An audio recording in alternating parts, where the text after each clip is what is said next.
تمام ائمہ نے مظلومیت کی زندگی گزاری، لیکن ہمارے 12 اماموں میں سب سے کم سن امام یہی امام محمد تقی علیہ السلام ہیں، کہ جنہوں نے تمام ائمہ میں سب سے کم زندگی کا حصہ گزارا۔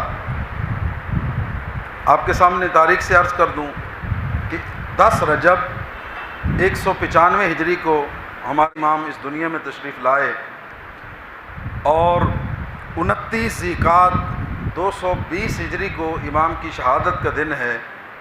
جمع کریں کتنے بنتے ہیں، 20 سال وہ اور 5 سال یہ، یعنی کل 25 سال کا عرصہ ہمارے ظاہری طور پر اس دنیا میں گزارا۔ اب ایک سوال پیدا ہوتا ہے کہ امام کی زندگی تو کیونکہ مختصر تھی، شاید یہ خدمت دین نہ کر سکے ہوں گے، اس طرح نہ کر سکے ہوں گے کہ جس طرح باقی ائمہ نے کی ہے، لیکن یاد رکھیے گا امام امام ہوتا ہے، چاہے وہ قید خانے کے اندر ہی کیوں نہ ہو، چاہے زندگی مختصر کیوں نہ ہو، وہ کبھی اپنے فریضہ الہی سے غافل نہیں ہوتا۔ اور یہی وجہ ہے کہ جب میں آج بھی مطالعہ کر رہا تھا، عجیب ہے امام کی سیرت کہ امام علیہ السلام نے 30,000 سوالوں کے جواب ارشاد فرمائے ہیں، خود غور فرمائیں 3 دنوں کے اندر۔ یعنی مامون رشید کے دربار میں ایک بہت بڑا جلسہ رکھا گیا، علماء اکٹھے ہوئے، لوگ اکٹھے ہیں، خود غور فرمائیں، اندازہ فرمائیں کہ اس امام کی کیا عظمت ہوگی کہ جس نے 30,000 سوالوں کے جواب دیے، اور اگلا جملہ کہنے دیں سوال کرنے والے تھک گئے لیکن جواب دینے والے کے علم میں کوئی کمی واقع نہیں ہوئی۔ اور اگلا جملہ اپنے اذہان میں محفوظ فرمائیں، یہ سوال و جواب تب ہوئے جب امام کی عمر 8 اور 10 سال کے درمیان تھی۔ یہ نہیں ہے کہ 25 سال کی عمر میں سوال و جواب ہوئے، نہیں۔ اور ایک اور چیز بھی اس امام کی سیرت کا ایک نادر اور نایاب پہلو ہے، وہ یہ ہے کہ 203 ہجری میں امام رضا علیہ السلام کی شہادت ہوئی، اور امام تقی علیہ السلام کی ولادت ہوتی ہے 195 ہجری میں۔ ماشاءاللہ حساب کتاب کے ماہر افراد بیٹھے ہوئے ہیں، یہ بتائیں اپنے بابا کی شہادت کے وقت جو ہے وہ ہمارے نام امام علیہ السلام کی عمر مبارک کتنی ہوگی؟ جی 5 وہ اور 3 وہ، 8 سال کا سن مبارک تھا جب ہمارے 8ویں امام علیہ السلام کی شہادت، یعنی کل کا دن ہمارے نام امام علیہ السلام کی شہادت کا دن ہے۔ ہمارے 8ویں امام امام علی رضا علیہ السلام ہیں، اور ہمارے نام امام امام محمد تقی علیہ السلام ہیں۔ ان ائمہ کی ذات پہ بآواز بلند صلوات بھیجتے ہیں، اللہم صلی علی محمد۔ اور یہ نقطہ بھی دلچسپ ہے مومنین کرام کہ جب ہم تاریخ پڑھتے ہیں تو کچھ چیزیں ہمارے سامنے آتی ہیں، وہ یہ ہے کہ ہم دعا کرتے ہیں اور کہتے ہیں کہ صحیح عالی منگو بعد دعا پہلے قبول تھی میں نے، لیکن ایک نقطہ ہے دعا کا، اللہ نے 8ویں امام علیہ السلام کو امام تقی علیہ السلام کا بیٹا کب دیا؟ 47 سال کی عمر ہو گئی تھی امام رضا علیہ السلام کی۔ کتنی عمر ہو گئی تھی؟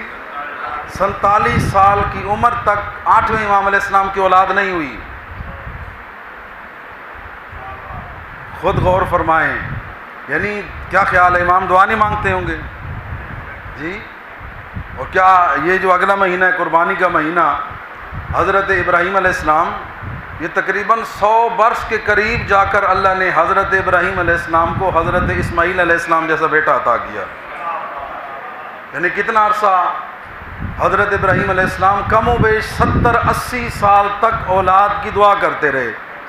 یعنی ان ائمہ کی سیرت میں انبیاء کے حالات زندگی جب ہم پڑھتے ہیں تو یہ چیز ہمارے ذہنوں کو، عقیدوں کو مضبوط کرتی ہے کہ ہمارا کام دعا کرنا ہے، مایوس ہونا نہیں ہے، عطا کرنا اس رب کریم کا کام ہے۔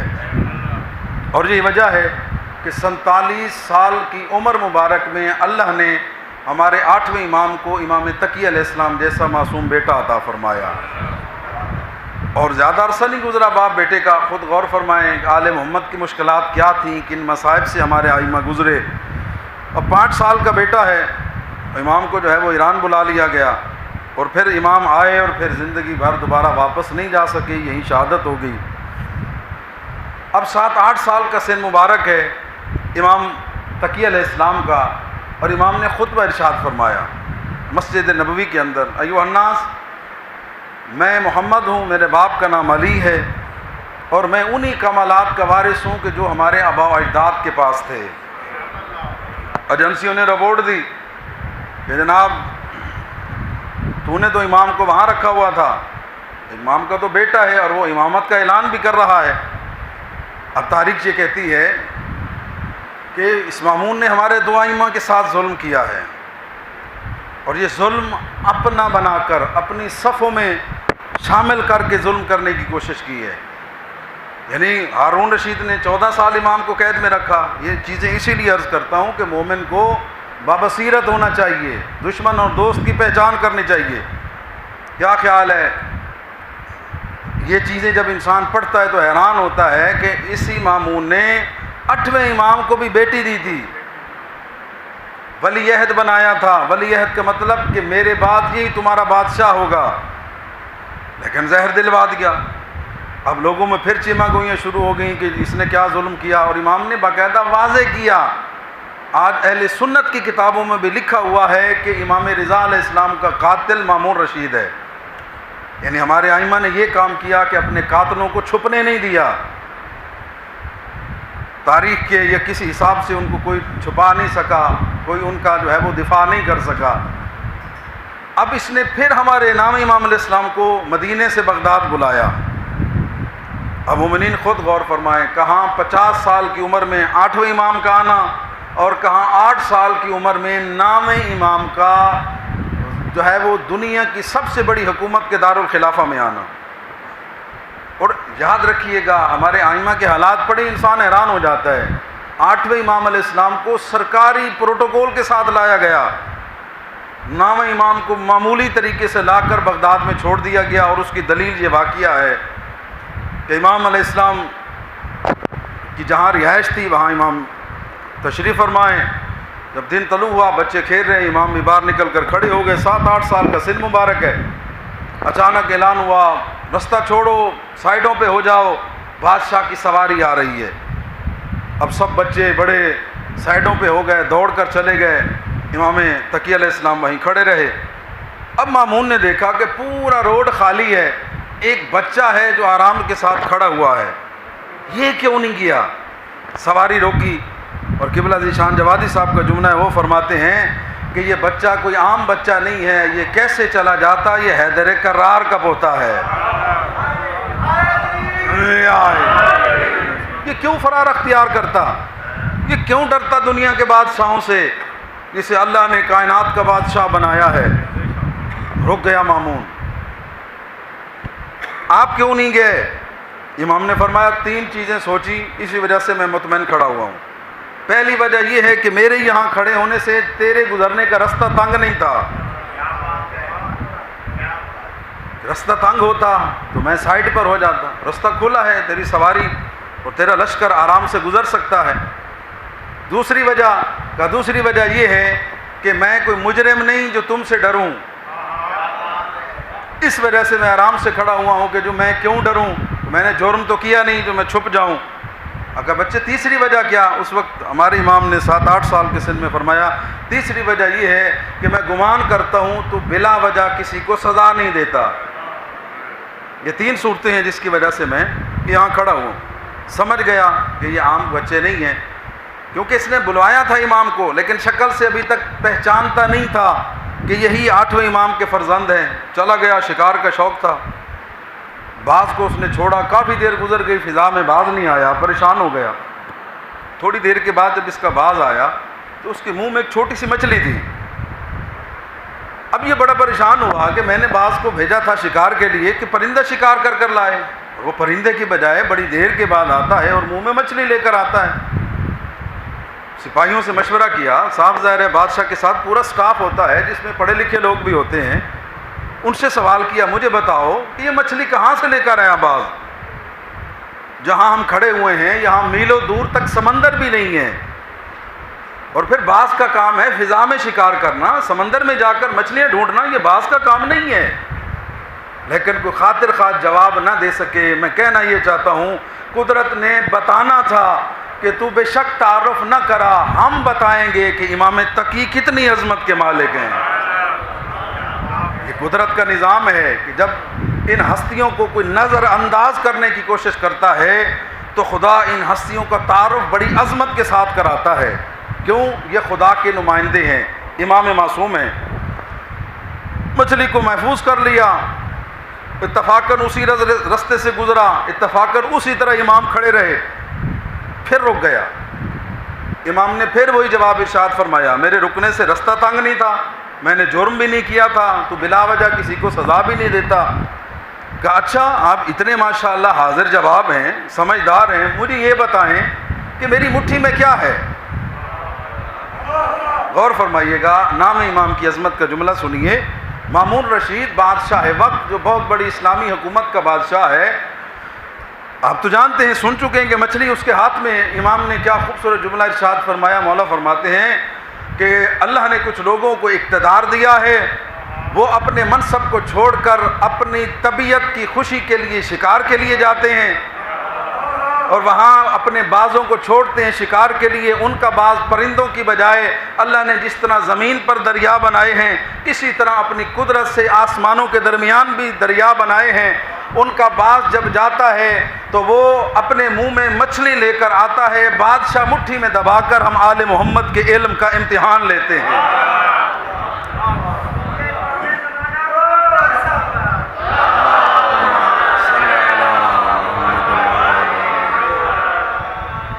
اب میں پڑھ رہا تھا اور آپ بھی سوچیں گے امام اگر اتنا ہی فرما دیتے کہ مامون رشید تیرے ہاتھ میں مچھلی ہے تو یہ جواب کافی ہوتا.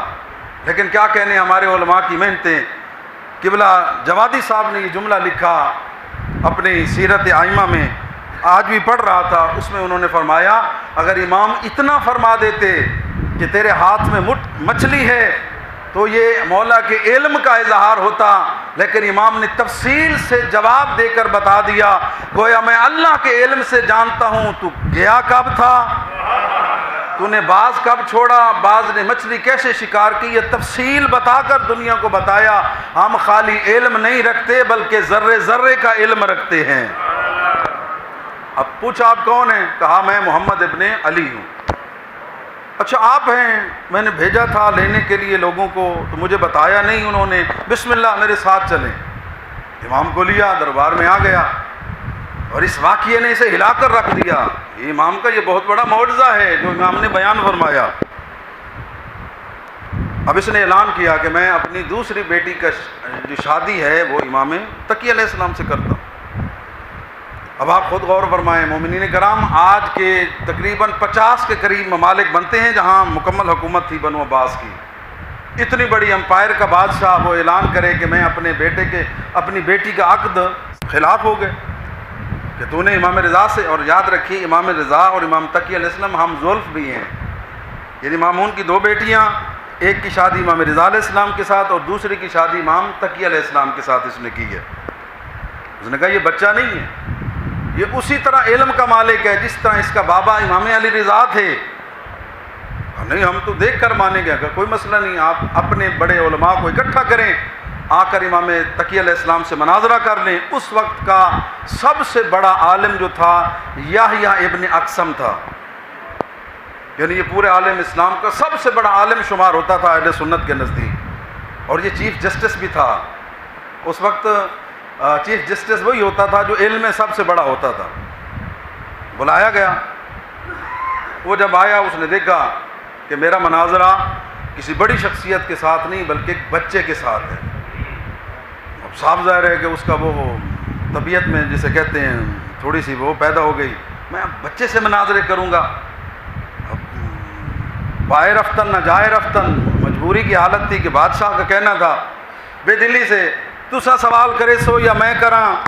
امام نے مسکرا کر فرمایا تم سوال کرو، پہلے سوال کرنا آل محمد کی شرافت کے خلاف ہے. ہم خاندان علم رسالت کے وارث ہیں، تم سوال کرو میں جواب دوں گا. تھوڑا ہوشیار ہوا کہ نہیں وہ عام بچہ نہیں ہے. اور مومنین یاد رکھیے گا سب سے مشکل مسئلے تھے حج کے کفارے کے، کیونکہ نماز کے مسئلے اکثر پیش آتے ہیں، مومنین جانتے ہیں. روزہ بھی سال میں ایک بار رکھا جاتا ہے. حج وہ ہے کہ کبھی کبھی اتفاق ہوتا ہے اور وہاں بھی یہ مسائل. تو مشکل ترین اس نے سوال کیے کیونکہ اس نے دیکھا بچہ ہے حج کے مسئلے. اس نے کہا یہ بتائیں ایک بندہ, توجہ فرما رہے ہیں نا آپ حضرات, مجھے یہ بتائیں کہ ایک بندہ حج پر جاتا ہے, حالت احرام میں شکار کرتا ہے, اس کا کفارہ کیا ہوگا؟ امام نے مسکرا کر فرمایا یحییٰ ابن اقسم تیرا سوال ہی ناقص ہے, پہلے درست سوال کر تاکہ میں تجھے صحیح جواب عطا کروں. کہا جی میرا سوال تو صحیح ہے, ناقص کیسے ہو گیا؟ امام نے فرمایا اس مسئلے کی 22 صورتیں بنتی ہیں, یہ بتا تو کون سی صورت کا سوال کر رہا ہے؟ کہ آپ بتا دیں. امام نے فرمایا یہ بتا جو احرام تھا وہ حج کا تھا یا عمرے کا تھا؟ جس نے احرام باندھا ہوا تھا وہ مرد تھا یا عورت؟ وہ بڑا تھا یا چھوٹا؟ شکار دن کو کیا یا رات کو کیا؟ شکار کرنے والا حدود کعبہ کے اندر تھا یا کعبہ سے باہر تھا؟ شکار پرندہ تھا یا جانور؟ بڑا تھا یا چھوٹا؟ توجہ فرما رہے مومنین کرام, 22 صورتیں امام تقی علیہ السلام نے بتائیں. فَبُہِتَ الَّذِی, مبہوت ہو گیا, حیران ہو گیا کہ میرے سوال کی اتنی شکیں بھی نکل سکتی ہیں. اس وقت کہنے لگا مولا جی میں شکا دسیاں وے انہوں نے کفارے بھی دس سوچا.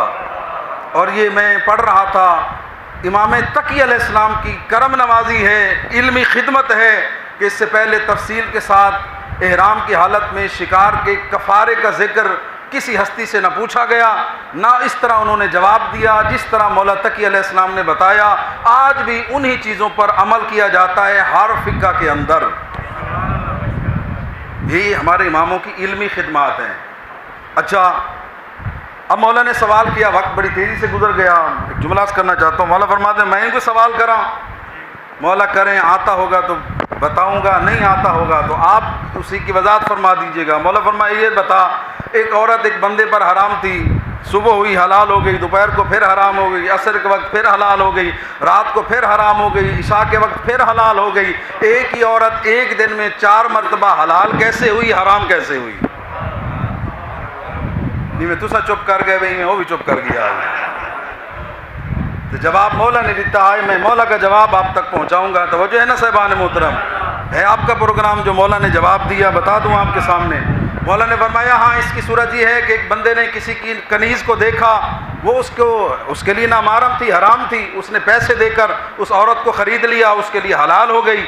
دن چڑھا, اس نے سوچا کہ اللہ کی بندی ہے, اسے کنیز بنا کر کیا رکھوں, آزاد کر دیتا ہوں. اس نے اسے آزاد کر دیا. اب کیونکہ آزاد ہو گئی پھر حرام ہو گئی.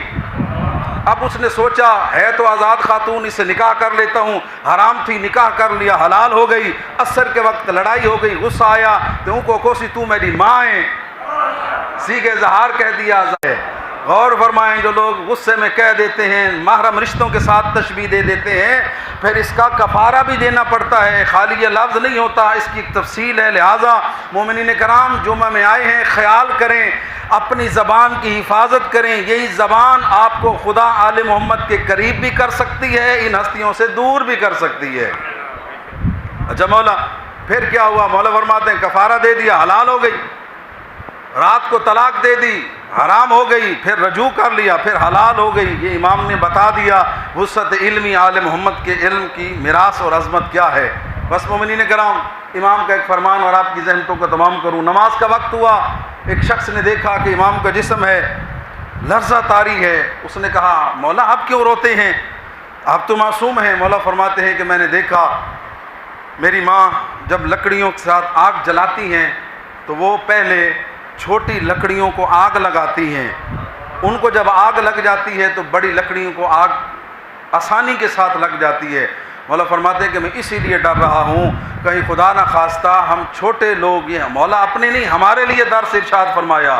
مولا فرماتے ہیں کسی گناہ کو حقیر نہ سمجھو, ہو سکتا ہے ایک چھوٹا سا گناہ انسان کو جہنم میں لے جانے کا سبب بن جائے. اسی لیے مومن کو چاہیے کہ ہر وقت توبہ بھی کرے, استغفار بھی کرے. اور دوسرا مولا کا فرمان, مولا فرماتے ہیں کہ تحفظ بقدر معرفت ہوتا ہے.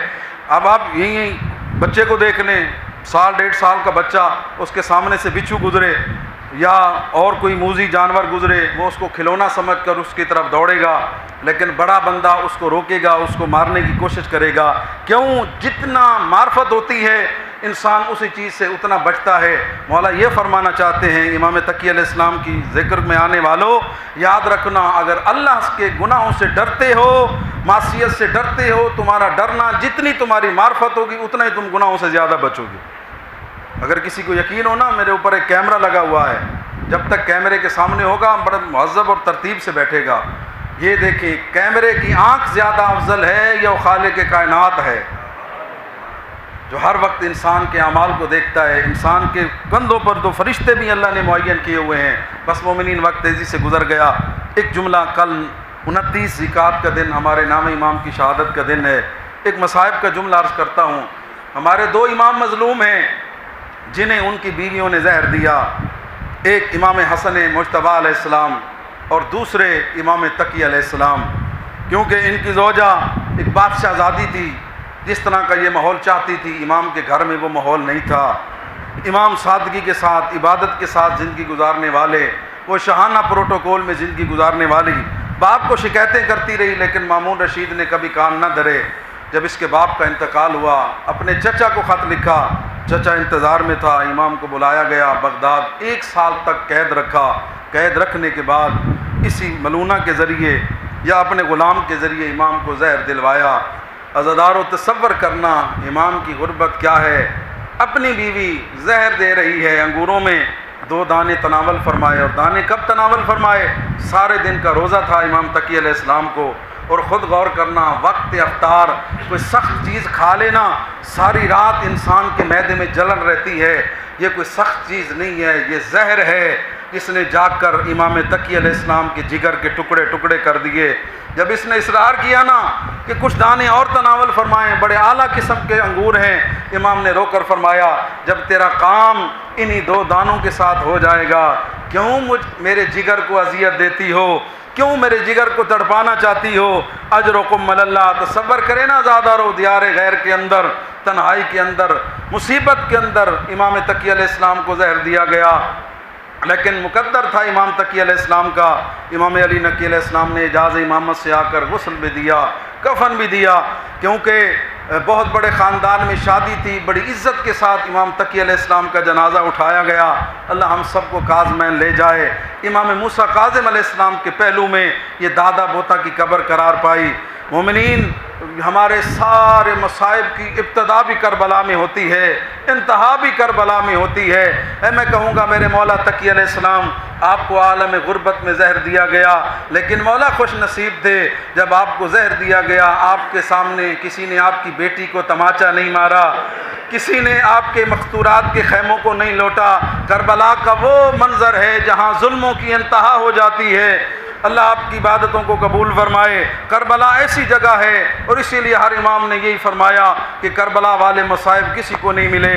یہ امام ہیں، عالم غربت میں شہادت ہوئی، پھر بھی غسل و کفن ہو گیا. لیکن قسمت اس حسین غریب کربلا کی جس کی بہنیں 70 قدم کے فاصلے پر تھیں، لیکن 3 دن تک جنازہ کربلا کی گرم ریت پر پڑا رہا. نہ اولاد کو غسل کی اجازت ملی، نہ کفن کی اجازت ملی، نہ دفن کرنے کی اجازت ملی. کائنات عالم کا واحد جنازے ہیں کربلا کے، جہاں لاشیں پڑی رہیں، رونے والوں کو قید کر کے کوفہ شام کے بازاروں میں پھرایا گیا. اور یہی وجہ ہے، بی بی سکینہ کے سوال پہلے بھی آپ کے سامنے عرض کر چکا ہوں. اکثر مقام پر یہ بچی سوال کرتی تھی، بھائی سجاد جب کربلا سے چلے تھے، میرا بابا کا لاشا، میرے بھائی علی اکبر کا لاشا، میرے چچا کا لاشا بغیر غسل و کفن کے پڑا ہوا تھا. بھائی یہ بتا، کسی نے میرے بابا کو دفن کیا ہے یا نہیں؟ کسی نے ان لاشوں پر قبریں بھی بنائی ہیں یا نہیں بنائی؟ کسی نے غسل و کفن دیا یا نہیں دیا؟ اللہ آپ کے پرسے کو قبول فرمائے. کل نام امام کی شہادت کا دن ہے. کل کے دن عزادارو بی بی زہرا کو مخاطب کر کے کہیے گا، اے میری مخدومہ بی بی، تیرے اس عظیم بیٹے کی شہادت کا بڑا ارمان ہے. 25 سال عین شباب کا عالم ہوتا ہے، جوانی کا عالم ہوتا ہے. یہ آل محمد کے گھرانے کی عظمت ہے. ان ہستیوں نے دین کی خاطر اپنی جوانیوں کو قربان کر دیا، اپنی سب کچھ قربان کر دیا. ہمارا سب کچھ قربان ہو جائے، اللہ کے دین کی عظمت بحال رہ جائے. اللہ لعنت اللہ علی القوم الظالمین.